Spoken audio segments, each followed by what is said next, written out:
Bioetanol, energi masa depan, energi terbarukan. 1877, Nicholas Otto mempatenkan mesin dengan bahan bakar etanol. Tahun 1930-an, mobil Forte dijalankan dengan bahan bakar etanol. 77 krisis minyak yang pertama, semua setback ke etanol energi. Jutaan motor dan mobil di Brasil dengan bahan bakar etanol dan gasohol. Brasil produsen etanol terbesar dan termurah dengan bahan bakar tebu. Australia mencampur hidrosetanol solar dengan emulsifier untuk kendaraan truk dan bus. Diesel bus dioperasikan di Sydney sejak 1993. Swedia, negara yang intensif mengembangkan energi bioetanol.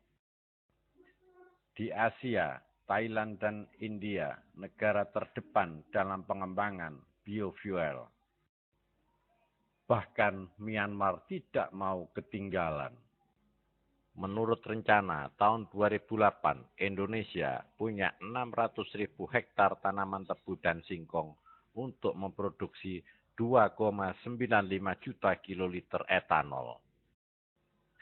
Rencana kolosal dengan dana 25 triliun rupiah. Bahan baku pembuat etanol. Bahan berserat, misalnya jerami, ampas tebu, limbah logging, dan lain-lain. Bahan berpadi, misalnya ketela pohon dan jagung.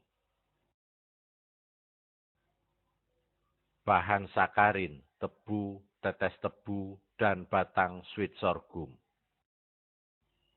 Di Indonesia, untuk bahan berpadi, ada benturan kepentingan antara energi dan pangan manusia maupun pakan ternak. Untuk menghasilkan 1 liter etanol diperlukan 6,5 kg ubi kayu, 2,5 kg jagung, 4 kg tetes, atau 15 kg tebu. Biaya investasi, biaya proses sampai dengan penanganan limbah terendah adalah etanol berbahan baku tetes tebu. Pasar etanol.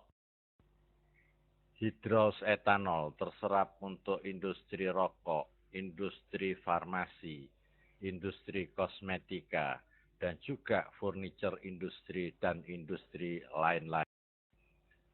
Technical grade digunakan untuk rumah sakit dan untuk spiritus bakar. Potable grade digunakan untuk minuman beralkohol.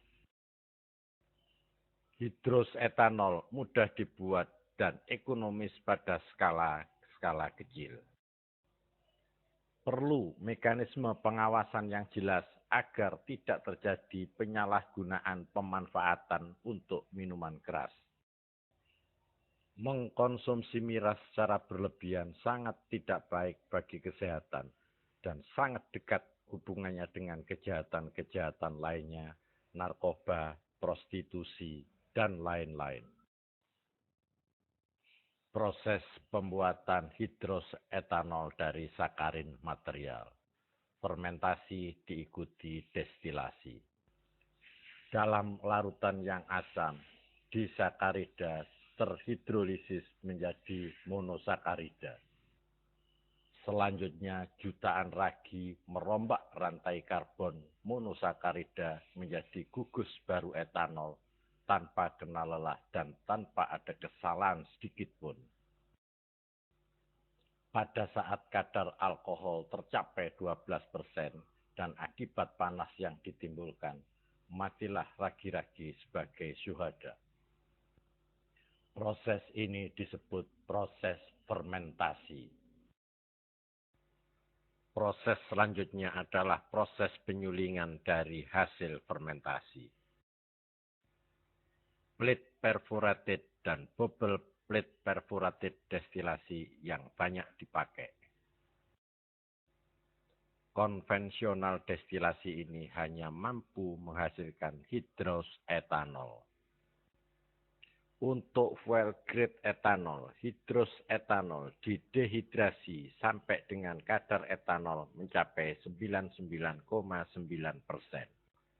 Dehidrasi bisa dengan teknologi asetropik destilasi, molekular sieve, dan sedang dikembangkan dengan membran filter.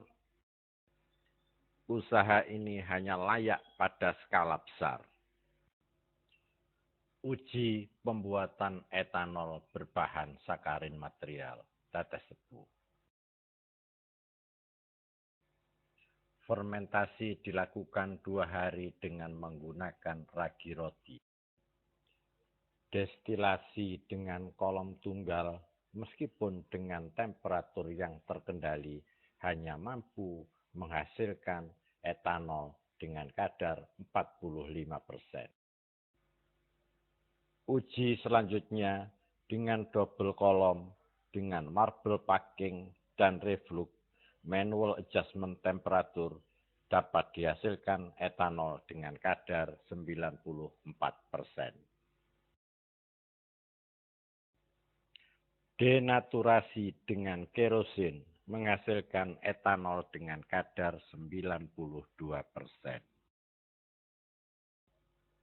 Referensi menyatakan bahwa dengan etanol pada kadar air maksimum 20% dapat langsung digunakan pada motor bensin dengan minor modification.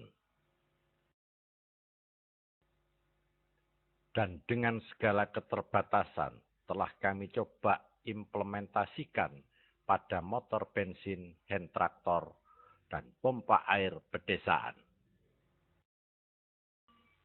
Dengan melakukan modifikasi pada main nozzle karburator, kami juga coba implementasikan untuk sepeda motor dan juga untuk home light. Kami juga coba etanol untuk cooking energy seperti juga yang dilakukan di India. Kami hanya melakukan uji coba beberapa kali saja karena keterbatasan dan kekhawatiran akan tuduhan membuat miras ilegal.